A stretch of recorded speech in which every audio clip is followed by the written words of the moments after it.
ontem eu tive uma reunião, né, com o meu sócio e a gente estava pensando em várias coisas e discutindo algumas coisas também de alguns clientes e tudo mais. Eu acho algo legal aqui para compartilhar, porque eu vi que tem bastante gente com dúvida, né, de às vezes como dar o primeiro passo vendendo online ou como revender um produto, como escolher, como começar.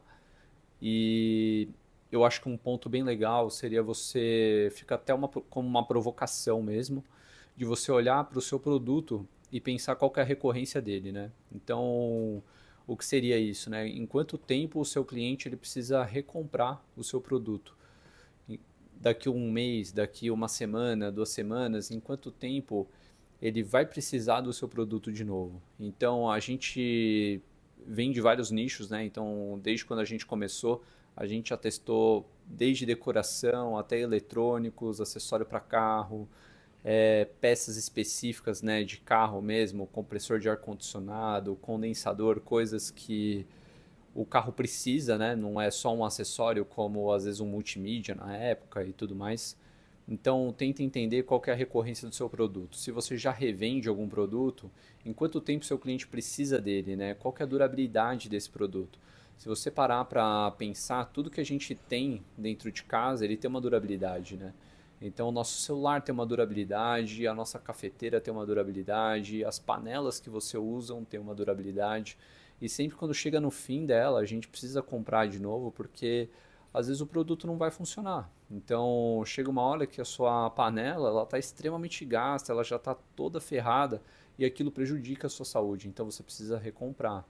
Então, tudo que a gente consome hoje em dia tem uma durabilidade. Então, se a gente parar para pensar nisso antes de começar a revender qualquer produto, você já nem escolheria os produtos às vezes que você iria começar. Por quê? Porque às vezes a gente tenta entender qual que é a tendência do próximo ano. Então, o que, que vai ser a tendência de consumo de 2025? A gente não tem como saber. E a real é que isso pouco importa. Então, tem produtos que as pessoas sempre vão precisar comprar, né? Papel higiênico, fralda para bebê, roupinha de bebê. Então, tem produtos que a gente sempre vai precisar comprar. E a gente tem que olhar para esse tipo de produto e não para a próxima tendência e tentar acertar, né, o produto ou a galinha dos ovos de ouro. Não tenta gastar essa energia nisso, porque você vai ficar extremamente confuso, você vai ficar desmotivado, porque a sua expectativa, às vezes, no produto é extremamente alto perto da realidade que é. E isso vai te desmotivar e às vezes acaba fazendo você desistir.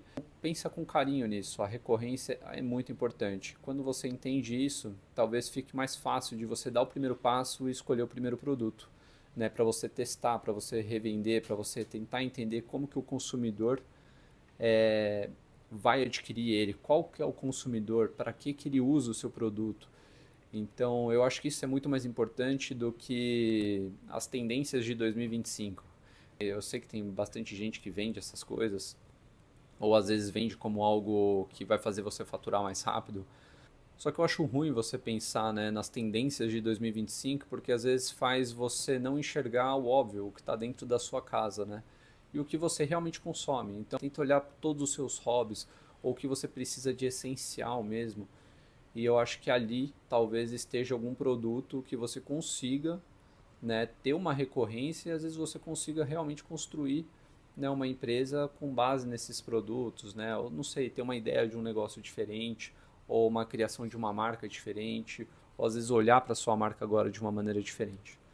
Então eu acho que esse ponto é bem interessante. A gente demorou muito para pensar nisso, demoramos muito, muito mesmo. E se você não tem recorrência no seu produto, então significa que você precisa conquistar um cliente todos os meses. Então a recorrência, ela pelo menos ela te traz, né, alguns clientes que são fiéis, que vão comprar toda semana, a cada 2 semanas ou a cada mês, né, dependendo da sua recorrência. Mas se você não tiver, você vai ter que conquistar novos clientes o tempo todo. Isso demanda muita energia, né? Isso às vezes demanda um dinheiro que você não quer gastar, né? Um dinheiro em brand, em marketing, em publicidade, em anúncios.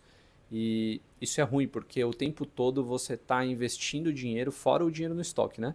Então, o tempo todo você está investindo dinheiro para captar novos clientes, até o seu cliente recomprar seu produto. Então, isso é extremamente estressante, isso causa instabilidade, é tudo muito imprevisível e isso acaba causando, eu acho que uma montanha-russa de emoções, né? E o empreendedor ele acaba tendo que lidar, né, com essa montanha-russa. Então, quanto mais previsível, né, melhor. Não significa que às vezes a recorrência vai te trazer uma estabilidade, claro que não, né? Porque existem sazonalidades, né? Existem outros pontos que a gente também tem que olhar, mas é melhor do que você testar um produto a cada mês, né? Ficar tirando para todo lado. Então, às vezes é melhor você achar a recorrência, quanto tempo é, que tipo de produto é e que nicho que ele está. E aí você começa a tentar achar produtos parecidos e ver aonde que você vai investir o seu primeiro estoque, né? Vamos supor. E eu acho que é isso. Então eu vou terminar de alongar e vou sair para treinar.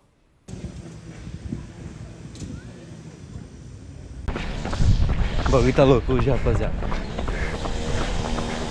Poucas horas de sono. Porém, estamos aí. Firme e forte. Forte sim, firme talvez nem tanto. My mind run deep in my thoughts when I didn't have it. Sleeping on the floor, wishing it was a mattress. Now I'm in Hollywood with actors and actresses. Where everybody bougie, latest trends and fashions. I'd rather keep it a buck, 100 if you ask me. I was trying to pay the bills just like last week. I was trying to sell a deal just like last week. Trying to run plays and run it up like the mathletes. It's in my DNA to have hope and make a way. Bom, eu tava gravando aqui, só que acabou a bateria do microfone, então eu tô tendo que gravar de novo, porque saiu metade do vídeo sem áudio. Mas o que eu tava falando aqui é que eu e a Dani, a gente tá procurando um apartamento novo pra gente se mudar, pra melhorar a nossa questão de deslocamento pro trabalho. Então, melhorar tanto a minha parte quanto a dela. E aí, o que eu achei interessante de dividir com vocês é algo que eu li até em um livro do Gustavo Cerbasi. Depois eu mostro para vocês, mas é um livro que fala que é muito mais fácil quando você tem uma vida em casal, é muito mais fácil de você construir patrimônio e prosperar financeiramente.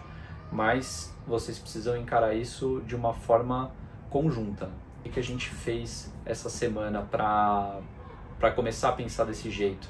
A gente saiu para jantar, como se fosse uma reunião mesmo, só que a gente escolheu um restaurante que a gente gosta. E a gente saiu para ter esse tipo de conversa, né? Para falar sobre o ano que vem, para conversar sobre os nossos custos, sobre a parte financeira, sobre nossos objetivos.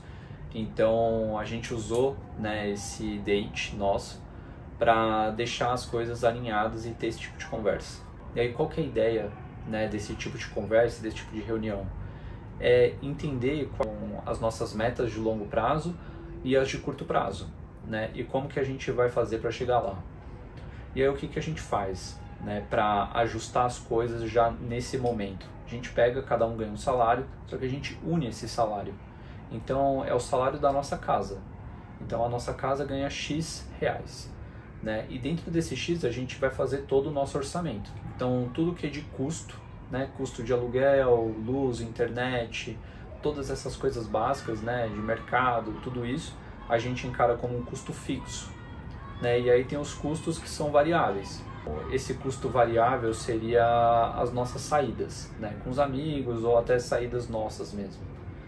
E aí a gente faz todo esse orçamento junto. E aí, baseado nesse orçamento, a gente começa a tomar uma série de decisões.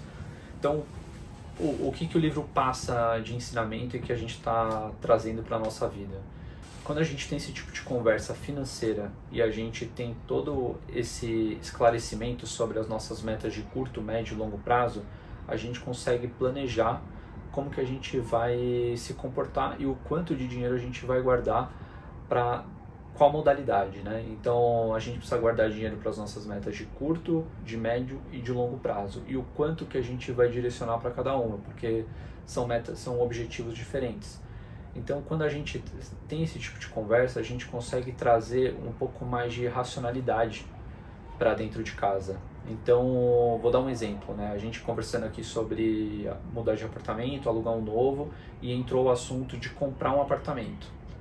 Aí, quando a gente joga esse assunto de comprar um apartamento e mostra nossas metas, né, de curto, médio e longo prazo, será que faz sentido a gente dar espaço agora? Ou será que essa meta não é uma meta de médio prazo? E aí a gente começa a fazer esse tipo de conta baseado no nosso orçamento, no nosso salário. né? Então cabe fazer isso, o quanto que a gente tem de dinheiro guardado, o quanto que está investindo, o quanto que a gente consegue mexer, o quanto que a gente não consegue. Isso vai prejudicar nosso dia a dia, isso vai prejudicar nosso ano.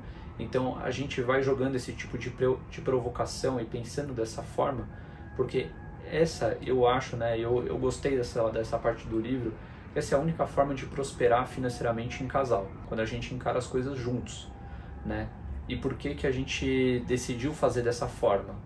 Porque se a gente tiver um problema financeiro dentro de casa, isso vai afetar muito a nossa relação.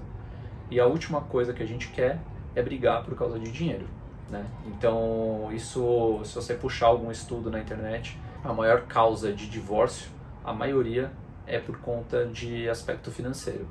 Então, o casal ele precisa ter isso muito bem organizado.